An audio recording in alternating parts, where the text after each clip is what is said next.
Welcome to DTF Film Session number 37. I'm Max Dean. You can find me on Twitter at TheMaxDean. This is Owen McCullor back again at Weekly Huddle on Twitter.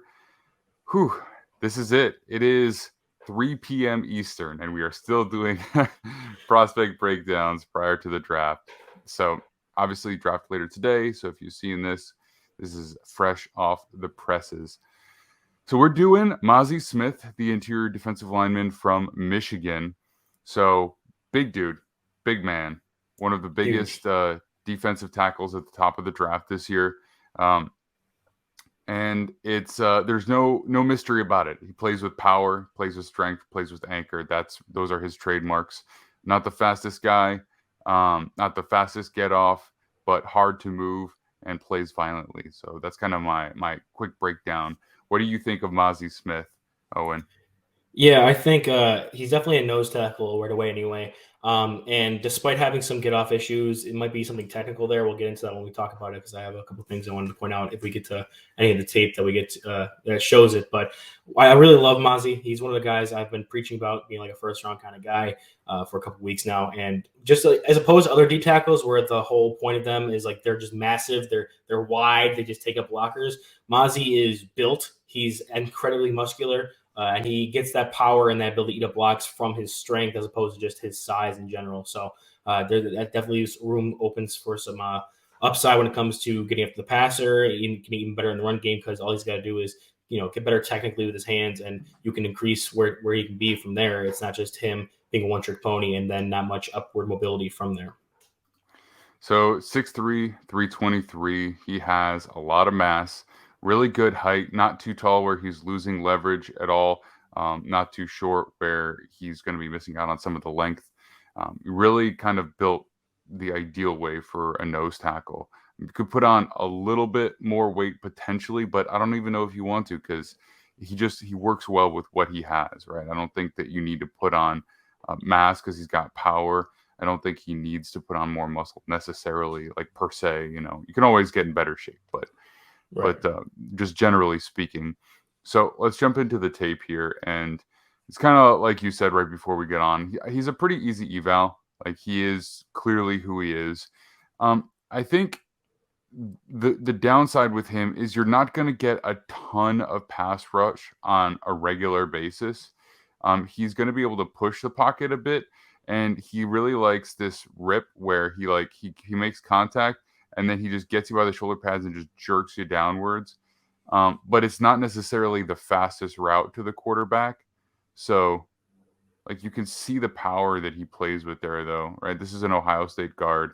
I don't know what his name is, but clearly he's more than likely plenty strong himself, and he's able to just move him right off the spot.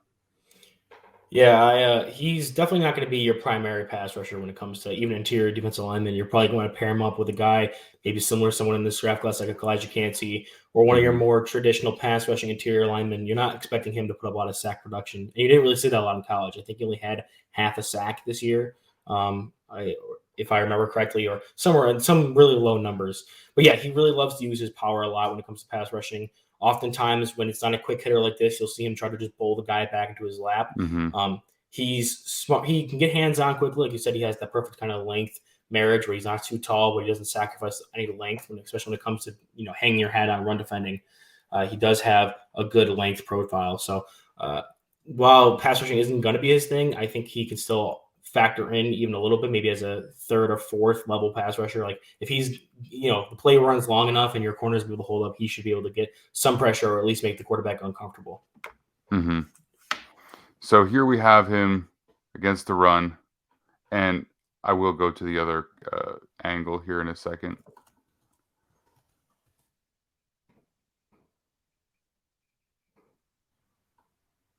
All right. So the thing about this play is that he's in the hole, and you can see it a lot better here. And he actually would probably make this tackle if he wasn't being held.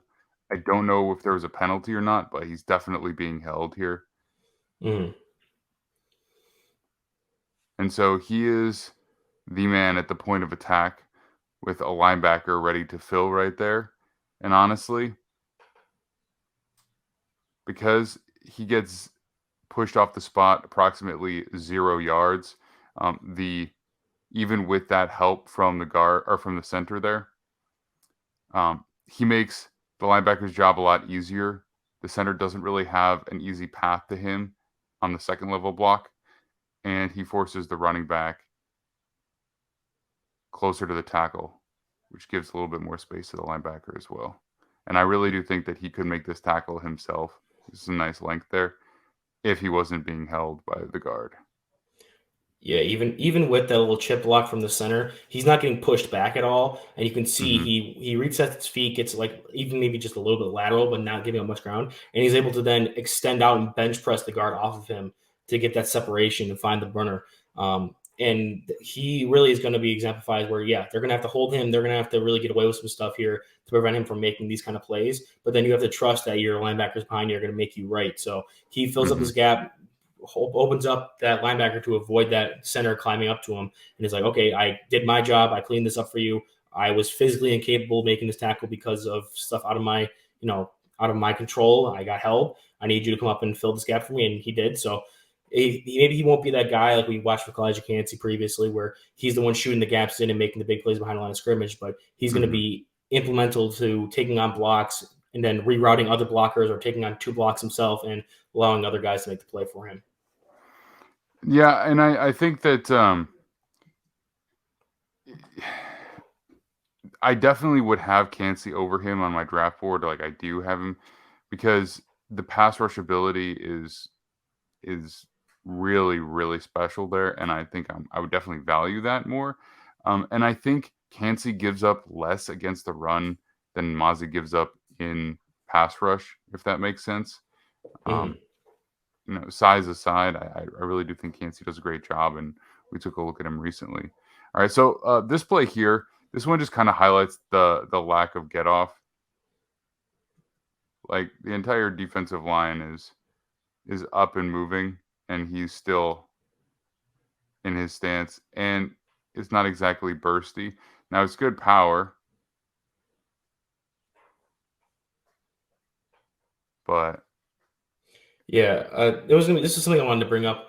Not in this play particularly, but I think it's a lot of issue with coaching as well, because you see here he's more sat back on his heels, where like his center of gravity is more towards the back of his feet, and even then sometimes you'll see him in a 4-point stance where his butt is totally back, like he's like squatting to take a dump, where he's not in a position to get out the blocks, kind of, and get into the guy. So it's a lot more of that where you see like the D tackle next to him, his head is over his hands and he's ready to, and he's one of the first ones to get up. Maz is kind of more like laid back. I don't know if that's a coaching thing or if that's his personal like preference, but if you're a coach and you recognize that and also recognize that get off is one of his weaknesses, I think that's an area of his game that you could tweak and adjust and then find a comfortable spot where he's able to get more on his knuckles, more able to go forward, and without jumping off sides a lot and without losing any other part of his game, you could probably slightly increase his get off, which has been a problem in reps you've seen. But there's also reps where he does get in that position where he's able to get up on his knuckles and really get into a guy, and it looks impressive. So if you can just maybe tweak his stance a little bit, really get that really coach him up in that aspects of it, I think he has some untapped athleticism there that we're not able to really see on the tape when he's at Michigan. Yeah, he's not bursty. He is violent, though, right? So like there is some level of explosiveness. I think more so in his upper body than his lower body. Yeah, definitely. We saw that in that run play where he was able to just snap that guy off, and there's a lot of plays like that where he gets his hands on, and he's able to violently get a guy move back and snap their head back. So again, not great get off, even though in this he is a little bit more over his knuckles. He's not sitting back nearly as much. It's a little better, but still not great. Gets right into the chest of the guard, whose arms are kind of out as he's, I guess it's center actually, excuse me, as he's kind of moving left. So he's able to get his hands up quick, get that leverage, stay square, and then shed. So even though initially the guard or the center has leverage to the play side, Mazi's able to shift his own weight, his own center of mass to the left side of the center and then discard him and make the tackle. So this is really, really high-end run defense right here. Yeah, and I think this shows off a bit of his lateral ability as well because he is a good athlete. He didn't test at the combine, so we weren't really able to put numbers behind that. But in this play, the center's kind of ceding ground. He's not going right into Mazi. He's kind of taking a flat angle to try to get that angle on the outside.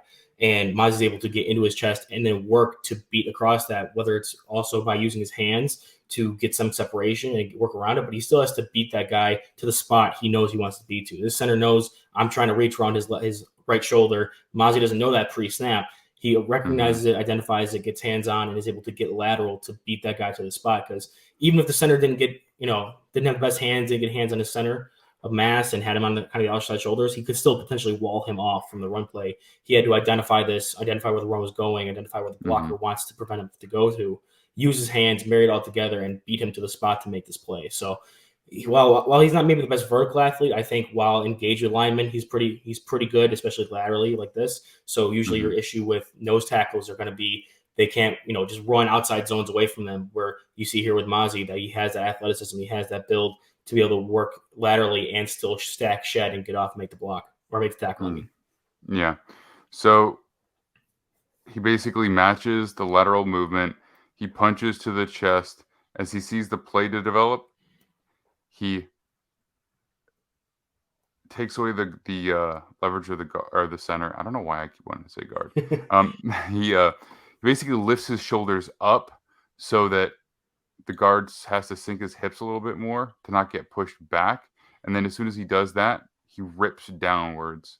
So he just has a really good understanding. He may have been a wrestler. I have no idea, but this is the kind of like just understanding of body torque that you see in that. And he does a really, really nice job with it. And you'll see him be a very effective two-gapper at the next level, whether he's playing true nose or even if he's in a 3 technique at times. I think he has some versatility there. At 5 tech, he's a little too far away from the quarterback to probably make a big difference. But if it's on rundowns, I think he can be fine out there as well. Yeah, I think he's not the most bursty or anything like that, so you wouldn't want to put him at 3 tech on like a pass rushing down. But if you're going for a heavy set facing a clear running formation, if you want to slide him at a 3 tech or put him at a 5 tech DN, that wouldn't hurt you in the least. Yeah, we're gonna watch this just from this angle because it's hard to see what's going on there. So this is another display of athleticism. So he is actually taking on the guard here now, so I can say that correctly. He takes on the guard.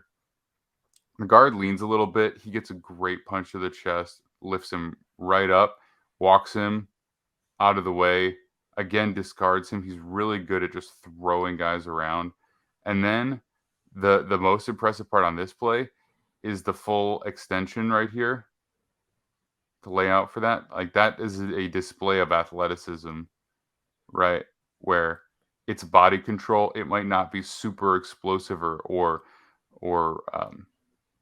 he's kind of twitchy in the upper body, definitely not lower body, but he does have great body control,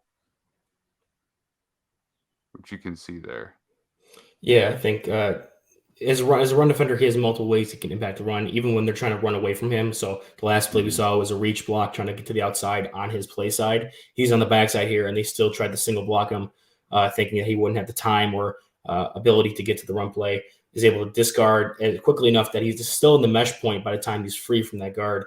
And with the amount of chaos and kind of, the clog, how much the hole gets clogged, he's able to still shoot in and affect the running game. So there's another display, like you said, of athleticism. And while he may not show that snap to snap by getting into guys, especially like in the pass rush when they're just ceding ground to him and he needs to really get off of his block and getting them, especially in the run game, he kind of compensates by just being a good athlete outside of that. Once he's out of the stance, engaged, and can still make plays in the run despite not being the first guy out of the stance. And you can see Dawan Jones, who's one of the strongest players in this class, does give him a little push. So he does get that little combo, and it's no problem. He's able to take on the guard and that power and stay exactly where he needs to. So, like, this is clearly a very, very powerful human being.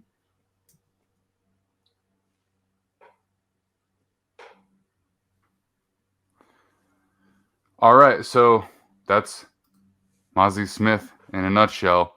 Big, strong, powerful, balanced, body control, violent, very good against the run. Um, any other check marks? Boxes to Uh, tick off? it's the prototypical nose tackle that you're not worried about physically holding up down the road. He's built right. Yeah, you hit most nails on the head there. I do still think there's still some upside for him when it comes to fixing stuff technically, whether it's with his lower body, of a stance, adding some more pass rush moves. He does have some plays where he just absolutely throws a guard or a tackle back into the center or back into the quarterback, which gets him out of their stance and makes him on the move, but doesn't really have that sack production right now. I think he may have some position to move up from that, but that's not what you're drafting him for. You're drafting him to come in there, fix your interior run defense, and really just being that guy to allow your linebackers to play free and play clean. So while Elijah Cansey, like we were talking about, I think personally Mazi Smith's my 2D tackle, half a point higher than Cansey, just because I think he's more well-rounded, where Cansey, despite not having as much struggles in the run game as you'd like to see, it still wouldn't say that's his strength. While pass rushing for Mazi isn't a strength either, I'd much rather have him who's much more well-rounded on his stuff, and being a run stuff and D tackle really gets you more consistently careers and jobs like that. Whereas being one of these gap shooter D tackles like Elijah Cansey is going to be more of a scheme or skill specific role that may not fit with everybody. So Mazi, I think, could be drafted by any team and get some playing time, whereas Cansey is going to be off some teams' boards and he's going to be the number one D tackle on other teams' boards. I mean, not number one, Jalen Carter's. Yeah, right. Unless you took him off Red flags, there's no way because he's just too good.